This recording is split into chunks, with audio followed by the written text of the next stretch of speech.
শুভেচ্ছা আমাদের হিমু সিরিজের দ্বিতীয় ভিডিও এটা। আজকে আমাদের আলোচ্য হচ্ছে এবং হিমু বইটা সময় প্রকাশনী থেকে ছাপানো হয়েছে।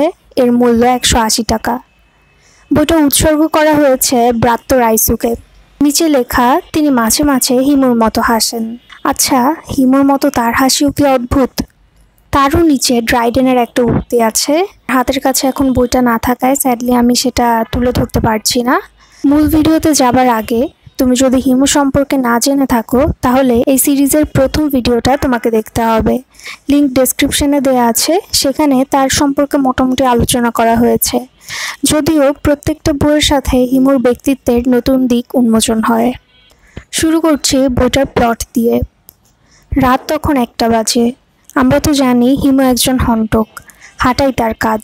রাত দিন সে হাঁটে। এভাবে সে চলে যায় ফুপুর বাসায়। সেখানে তার বড় ফুপু, বড় ফুপা, বাদল এবং ইরা নামক একটা মেয়ের সাথে দেখা হয়। ঘটনাক্রমে জানা যায় ইরা মেয়েটা তাকে পছন্দ করে না, যার কারণ হিসেবে হিমুর কথা ও কাজ তার ভালো লাগে না বলেই উল্লেখ করা যায়। হিমুকে সে প্রতারকের কাতারে ফেলে, সেসব প্রতারক যারা সাধারণ নিরীহ মানুষের বিশ্বাসকে পুঁজি করে প্রতারণা করে। গল্পের আরেক দিকে বদরুল নামক এক লোকের কথা জানা যায়। বাদলের মতো সেও হিমুকে অত্যন্ত পছন্দ করে। হাসি খুশি এই মানুষটা কিভাবে অর্থকষ্টের কারণে অন্যরকম হয়ে যায় তার একটা গল্প তুলে ধরা হয়েছে। একই সাথে আমাদের সমাজের চতুর মানুষেরা কিভাবে সাধারণকে ঠকায় তাও এসেছে। হিমুর আরেক দুঃসম্পর্কের খালা রেশমা, বিত্ত বৈভবে ঘেরা তিনি। এই চরিত্রটা আমাদের সমাজের এক শ্রেণীর মানুষের প্রতিনিধি, যাদের কাছে অর্থই সকল সুখের মূল, যাদের কাছে অর্থের স্থান সবার উপরে, এবং মোটামুটি বলাই যায় যে এই চরিত্রটা অনেকটা শো অফ প্রবণ। হিমু বইগুলোর যেগুলো আমি পড়েছি তার মধ্যে এই প্রথমটায় আমি রূপার উল্লেখ পেলাম। তাকে নিয়ে এখানে তেমন বড় পরিসরে কিছু লেখা নেই, তাই এই চরিত্রটা নিয়ে আমরা একটু পরে আলোচনা করব। গল্পের শেষটা নাটকীয়। প্রথমে হিমুর ওপর কিছুটা রাগ করার মতো, তবে দ্বিতীয় ক্ষেত্রে অনেকটাই অলৌকিক ধরনের একটা ভাইব আছে। এবার চরিত্রগুলো নিয়ে কথা বলি। হিমু সম্পর্কে নতুন যে জিনিস আমরা জানলাম তা হচ্ছে হিমুরা কারোর হাত ধরে না। এখানে তার সেন্স অফ হিউমারেরও একটা ধারণা আছে। আর এই গল্পে হিমু রূপার সম্পর্কের ক্ষেত্রে দেখা যায় যে হিমুর মহাপুরুষ জীবনযাপনটা অন্যরা অদ্ভুতভাবে দেখলেও সে ঠিক তেমনভাবে নেয়নি। হিমুর যে পকেটবিহীন হলুদ পাঞ্জাবি সেটাও রূপার দেয়া, কারণ সে মনে করে পকেট হচ্ছে একটা বাহুল্য, আর মহাপুরুষদের পোশাকে কোনো বাহুল্য থাকা উচিত নয়।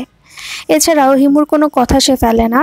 আবার হিমুকেও দেখা যায় তুলনামূলক রূপাকে সে বেশি বিশ্বাস করে।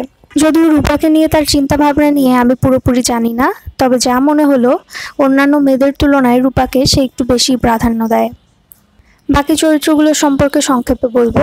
প্রথমে আসি বাদলের কথায়।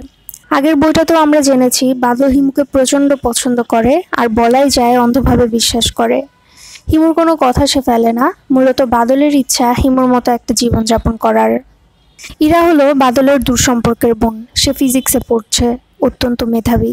হিমুর অদ্ভুত জীবনযাপন আর কথাবার্তার কারণে অনেকে মনে করে তার সুপার ন্যাচারাল কোনো পাওয়ার আছে, কিন্তু ইরা মেয়েটা এর প্রচণ্ড প্রতিবাদ করে প্রত্যেকবার।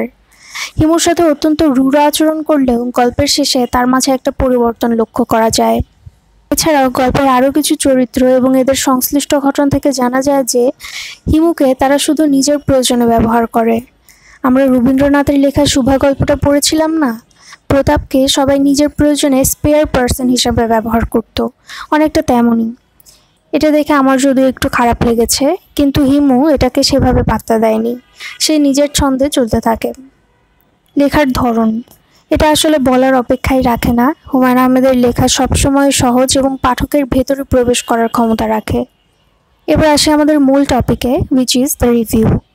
যতই হিমু বইগুলো পড়ছি ততই কেমন যেন অদ্ভুত অনুভূতি লাগছে, কারণ বইগুলো পড়ার সময় বেশ এনজয় করেই পড়ি, কিন্তু শেষ হয়ে গেলে আর ভালো লাগে না।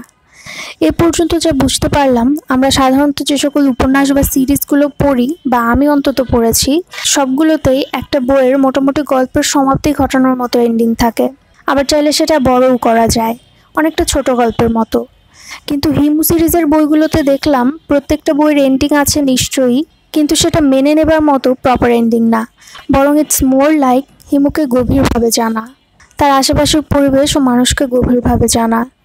প্রত্যেকটা বই পড়ছি আর মনে হচ্ছে হিমুর পার্সোনালিটির এক একটা লেয়ার উন্মোচন করছি। ব্যাপারটা ঠিক পুরোপুরি ইন্টারেস্টিং না, আবার কোনোভাবেই একঘেয়ে না। সব মিলে I'd rate it 6.5 out of 10। বইটা সম্পর্কে আপনাদের মন্তব্য জানতে ভালো লাগবে।